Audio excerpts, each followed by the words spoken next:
Africa. Beloz, why are you the talk? Not so we get this program. Now we not the husband material. No, we not husband material. Ole, Never.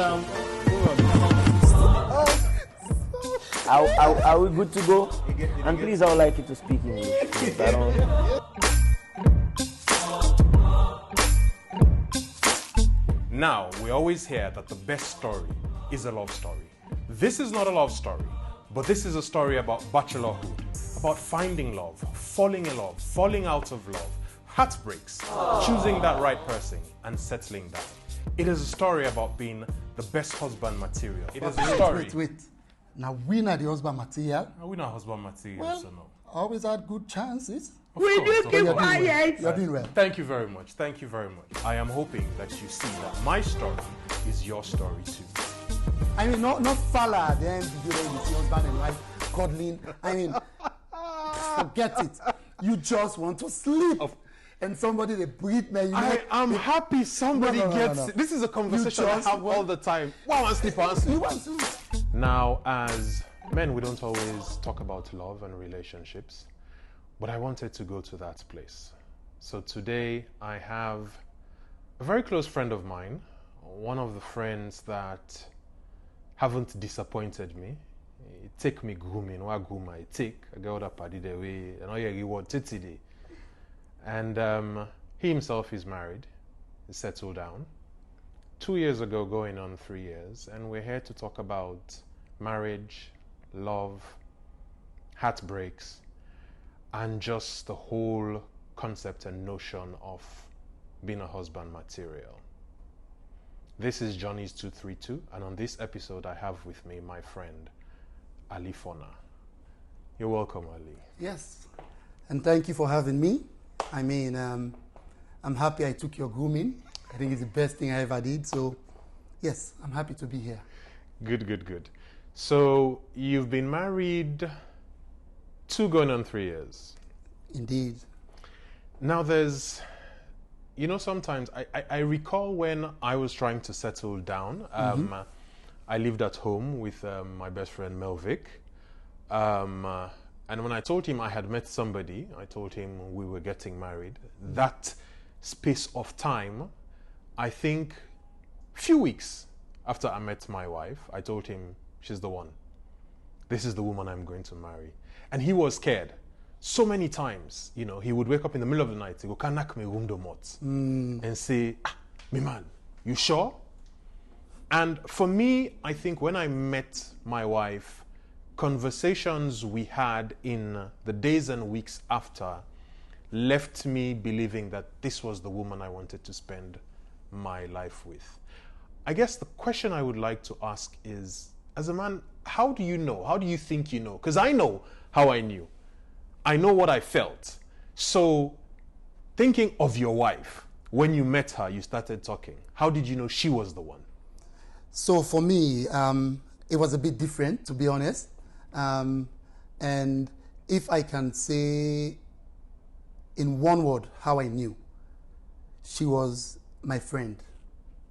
I think to me that was the most important factor, because I had known her for a couple of years. Truth is, when I first met her and they encouraged me, that's the reality. But that was way back in 2012. So we just became friends on and off. So I already knew her, and by the time we started dating, like you said, it's a feeling. You just know deep down. And I do appreciate the fact that that feeling can grow. For some people, it can take 5 years. But how I felt, I knew that it is possible for someone to know in a day. It is a feeling that you just cannot really explain. But when you know. That's what they say. So, love and friendship. You have, and I think I always say this to people. People say, people and they married, they scatter quick one and everything. And I tell people, it sounds very cliche, but you want to marry someone that you know is a friend in the sense that will constantly overlook your excesses. Because I think as humans, we all get bad habits. Bad trick. Some bad trick they use to self can shock by yourself. Of course. But I think if you're able to, when you meet that person, you find that person who will not only love you and accommodate and tolerate you on your good days, but when you're in that place when nobody else wants to deal with you, I think that person is a keeper. Yes, and again, the overall word is friendship, but if you want to get in deeper, safe space. When you meet that person that you, like, your entire story, not to push them away. You know what I mean? Like you said, we bad treat them boku. That's smart. That's a fact. So I think when you talk, the first thing that comes to my mind is how safe I feel with my wife. So one of the first things I did was when we started dating, I told her every single thing. Thing they want to ever tell anybody. I made sure I explained my entire life to her. And I felt safe. So for me, I think that is the basis of finding a wife. So secrets not there. Until you tell her. Secrets not there. I can tell you that secrets not there. I mean, the thing about secrets, some secrets just fade over time. Yeah, true. So true. Genuinely, I try as much as possible to, and it's all calm in mind, we talk about it. And I think that is going to be very important even moving on, because I think love is a very deliberate process. And I think honesty becomes the foundation, and being open at any given opportunity. Like I said, some things I can't remember now, but whenever it comes up, I feel very free and open to talk about it because I feel safe. And it's the same with her. She feels safe with me. We can go on forever. I tease her about things she did when she was young, and she does the same with me. I mean, I think that's the foundation. So that's good. I think so. Those, we're a bit focused on the, on the good things when everything is okay, when everything is well and everything is working. Now, but to start off with, on a light note, I think one of the first things as a couple, and this is perhaps even before you get married, that you disagree about is the wedding. I don't know about you, but every time I talk about my wedding, I tell people, there are people I met at my wedding. If I meet them in the streets now, I don't remember them. Like, there were so many people, and I know most often you have the wife, the woman, who would want a grand wedding, a big wedding, because it's important to them. It's important to us as well, but I think we always tend to prefer smaller weddings, intimate affairs. Yes, of course. I think I had somewhere of a medium wedding, but I was lucky. I'm not married now. Not what I had, but no. So imagine if my wedding was here in Sierra Leone. I was fortunate enough that my wedding was in Gambia. So there are just so many people that could make the journey, especially it was at a time of Ebola and all of that. Yes, I remember. Now, what kind of wedding did you have? Was it a big wedding? Was it a small wedding? Did you want a big wedding? At some point did you just say, okay, Sabi something, sweetheart, anything no more now? So, again, so you have to look at silver linings of the worst situations in the world. So for us, the blessing was COVID. It's just what it was. So anytime somebody wants to marry, wait for pandemic. An African, if you want to get married, create a pandemic, find something to reduce the numbers. So for us, we were planning a normal size Sierra Leonean wedding. Okay. To be honest. 500 people. 500, exactly, over 500, exactly. Size. Exactly. That's the normal size. Normal size. We were getting close to 600. We were over 600 when we started planning. But then, because of the COVID, we had to cut down drastically. And for me, I always speak with people or spoke with people who had married before me. And my closest friend, Biran, he gave me an advice that I took to heart during that entire process. He said, "Me man, just find your suit and attend. Just attend this wedding. The rest, leave it to the woman. Stop overthinking." I am an overthinker. We had an Excel sheet for the wedding. We had every guest, we had their name, their telephone numbers. So I was really overthinking and stressing out. But at the end of the day, again, thanks to COVID, we had a very intimate affair. And if I'll advise anybody getting married, I think your wedding should be an intimate affair. I know we do have the societal norms and pressures, and sometimes our parents want to hijack the whole event. But for me, I think it is such an emotional day. It is such an important day. You want to share it with people that really matter. I mean, I know some people will never get that because of the parents, but at least try to have it as intimate as possible. I think I'll keep this tip in mind, because I still owe my wife a white wedding. You owe us a white wedding, not your wife. I missed the wedding in Gambia. Exactly. There you go. There you go. You know, so yeah, but that's something definitely to look forward to. Now, I always say the biggest adjustment I had to make was living with somebody. And people will say, oh, but yeah, Melvick been tapping house. I'm like, it's different. It's not me, Padina, my brother. He lives downstairs. I lived upstairs. As a bachelor, you spend so much time, especially when you are, you know, a bit of a troublesome bachelor like I was. You spend so much alone time that transitioning does not come easily. And I think for me also, it was a situation where I grew up an only child. You know, I was used to my space all by myself, and all of a sudden, you know, I was married and somebody was living in my same space, and somebody who obviously, because, you know, she comes from a different place, I was one of the few people that she had become very close to in so short a time. So always wanting to be around you, spend time and everything. Now, do you think it's easy to overcome, you know, that adjustment? And looking back, reflecting, what do you think was the biggest adjustment you had to make? So that's a very loaded question, I have to say. So my wife is a homebody, what you would say homebody. She loves spending time at home. So even when we were dating, we spent most of our time at home. Okay. We did not go out a lot. It was just having quality time, if you can, you know. We didn't go out a lot either, but then I became a Baliman and put Sansana Migari.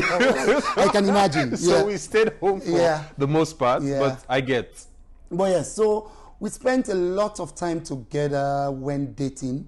Unfortunately, she traveled to study. Yes, I think year 2 when we started dating. Okay. So we lived apart for, well, we never lived together, but, you know, she stayed in the UK for a while, and then when she came back, we were planning a wedding immediately. So when we started living together, I don't think it is ever easy, I think. If I have to advise anyone, it is really never easy adjusting for tap na with person. I mean, this is somebody you love, this is somebody you adore, like all the fancy adjectives.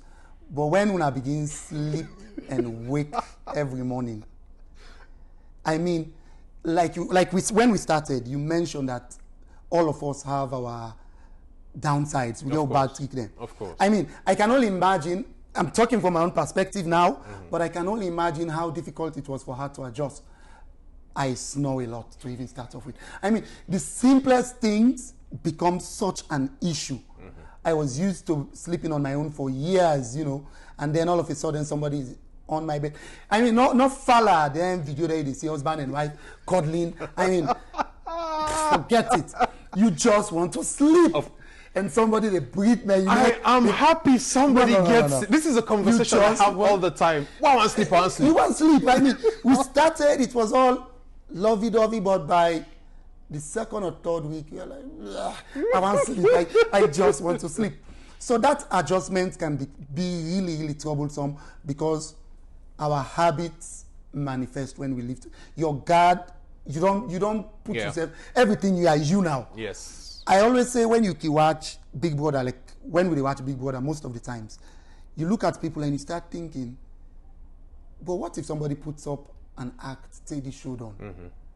But when I got married, I realized that nobody, Inaudible. you cannot put on Not an possible. act for Yep. 3 months. No way. Before I say 3 years, 5 years, Yeah. 10 years, your real self manifests. And then how do you manage that? It takes a lot of understanding, a lot of compromise, a lot of knowing that you are in this for good. That you have to understand that these habits, with time, they might get better, but you have to look at your partner and ask yourself, can I live with this for the rest of my life? And you have to make a choice to live with that for the rest of your life. If it improves, fine. If it doesn't, you have to live with it. You know, it's interesting hearing you speak because, I mean, my views on marriage, they are so similar to yours. You know, because the other day I talked to my wife and I say, it's not even about the religious side of it. I say, but for me, marriage is so serious in the sense that now me grandpa take me 2 left foot, decide this is what I want to do. This is the person I want to settle with. So I struggle for, you understand, and process how I would get to that place where I say, I don't want again, I don't want to do this again, or this one, no, low pull-on. And I think a lot of people miss that sometimes, that I like to say, married not a work on autopilot. You have to put in the work. You have to make a conscious effort every single day that this is the thing I signed up for and I am going to make it work. Yes. I suppose sometimes I make the big people then can say married in a society because you never hear some of these things before you get married. But when you're in there, you learn some of these things, you know, you go along with the flow. Now, another thing for me, and I always say, Atego tenki dikai wefu egimi. I love my kids, but I am not somebody unable to begin business. And I think people underestimate how much pressure that puts on a marriage. Like, I love my kids to death, but half of the time they hide inside my room. They lock inside my room. I can imagine. Because sometimes, you know, you want peace and quiet and everything. And one of the things I constantly struggle with is finding that balance. You know, and for be, you know, I mean, we own that didn't come from a generation. We keep comping. I can still tell people, me and me that did it. Now I don't big now keep comping. Well, small way, then a pala, then a room. When he's in the living room, you know, I'm in my bedroom. Like, that was the nature of our relationship. Okay. But this is, you know, we're now in a generation where, you know, we want to be friends with our kids. We want to talk to them. How do you find that balance? How have you found that balance? I think when we just born, I told my wife within the first couple of months, I'm like, if people are not in love, they get married and have a child, I see why Boku married in Elas. Because having a child is something, no explanation will prepare you for it. No explanation. There is nothing I can tell you that will prepare you for the stress. I love my daughter, but whenever I leave, because I work a lot upline, you know, or I go up country a lot. So when I leave, I always tease my wife, say me they go blow small. But it is real. Yeah. And my wife also is a very again, homebody. She likes her own space. So now there is this little human constantly clawing at her. I look at her some days, I feel bad because she's a stay-at-home mom and I work. So there is always that balancing act of trying to convince her that it's not like I'm having it easy when I go to work. It is also stressful for me. But she's like, but you don't know how this doing for me all day. You sit out and small. If work not hectic, say if you really work hectic. I go and say, hey, today I try. But it is something you have, again, it is a choice. It is a serious decision when you have a child. It is a serious decision you guys have to take, and you have to walk around creating spaces, creating opportunities to still date. Absolutely. Because this is for lack of better word, where we are now sucking blood. She takes away every space. When we sleep in our bed, she is the tiniest human, but she's the biggest thing on the bed. Yes. So even cuddling, the simplest things become deliberate. You have to plan it. You have to plan how to cuddle before I get into, Yes. I will not get into that. But everything becomes such a deliberate effort. And then you have people who struggle to be deliberate about marriage, about relationships. And that is where issues start. Mm-hmm. That's why I say when you're in love with somebody, I don't think it is enough for marriage. It has to be deeper than love. You talk about love. Mm-hmm. Let's talk about love. I tell people, in spite of the stories that are out there, I'm a lover. I love love. I know. Like love, I mean, when you get it right, it's beautiful.